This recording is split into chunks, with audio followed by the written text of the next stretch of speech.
नमो तस्स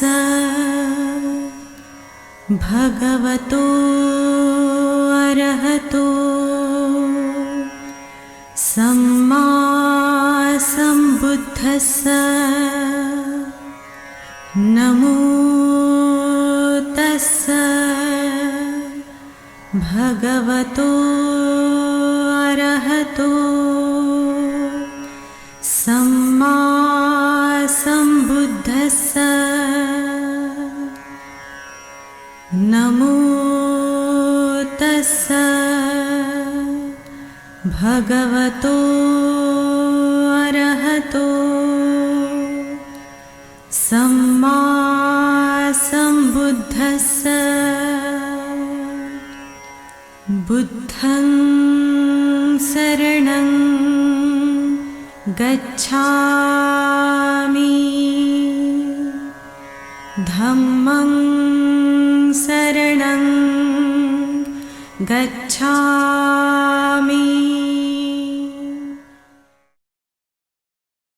कठिन चिवरदान यह वर्षवास समाप्ति के अंत में करते हैं।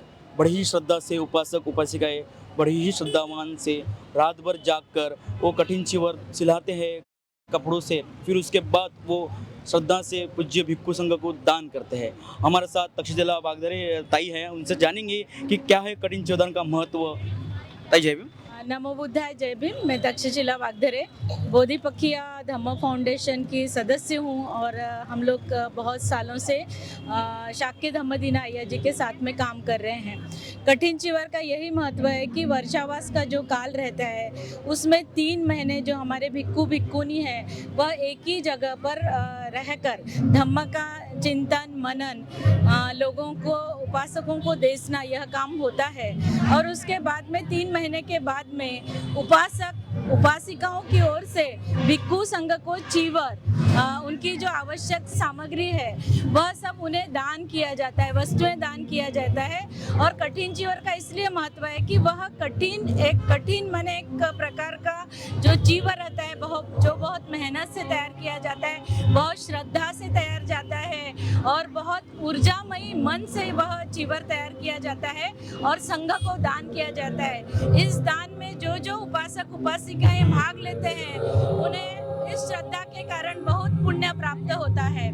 कठिन चीवर भगवान बुद्ध के काल की ही परंपरा है। वर्षावास समाप्त होने के पश्चात में बौद्ध भिक्षु और भिक्षुणी संघ को चीवर दान किया जाता है और ये जो चीवर दान का उत्सव होता है इसे कठिन चीवर दान कहा जाता है। इसकी अपनी परंपराएं हैं और कई सालों से भगवान बुद्ध का जो धम्म है वो लुप्त हो जाने के कारण कहीं ना कहीं उसका पतन होने के कारण ये परंपराएं जीवित नहीं रह पाई। परंतु आज हम देखते हैं कि जब बौद्ध समाज उपासक उपासिकाएं जागरूक हो रहे हैं और भिक्षु भिक्षुणी भी प्रशिक्षित हैं तो आज फिर से ये परंपराओं को पुनर्जीवित किया जा रहा है।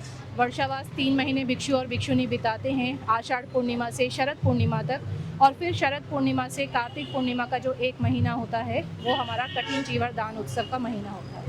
इस रैली के माध्यम से कठिन चीवर का क्या पुण्य है, कठिन चीवर का क्या लाभ है, बौद्ध उपासक उपासिकाओं को किस प्रकार से चीवर दान करके अन्य सामग्री दान करके संघ को क्या पुण्य अर्जित किया जाता है, ये पूरा इस रैली का मुख्य उद्देश्य है। और कुछ लोग जो हम अब देखते हैं आसपास में घरों में भी लोग हैं और रोड पर भी लोग हैं, उन लोगों को ना भी मालूम हो लेकिन उनको पता है कि कोई धार्मिक अनुष्ठान हो रहा है तो वो भी इसका पुण्य लाभ केवल दर्शन मात्र से भी ले सकते हैं। कठिन चीवर दान की जो प्रक्रिया रहती है भगवान बुद्ध के काल में जो हुआ करती थी, वुडन का लकड़ी का एक फ्रेम बनाया जाता था, उस पर कपड़ा बिछाकर, क्योंकि उस समय कपड़ा मिलना बहुत मुश्किल होता था, तो उस पर कपड़ा बिछा करके और उसे हाथों से पूरी रात में सिला जाता था, फिर उसे कलर किया जाता था।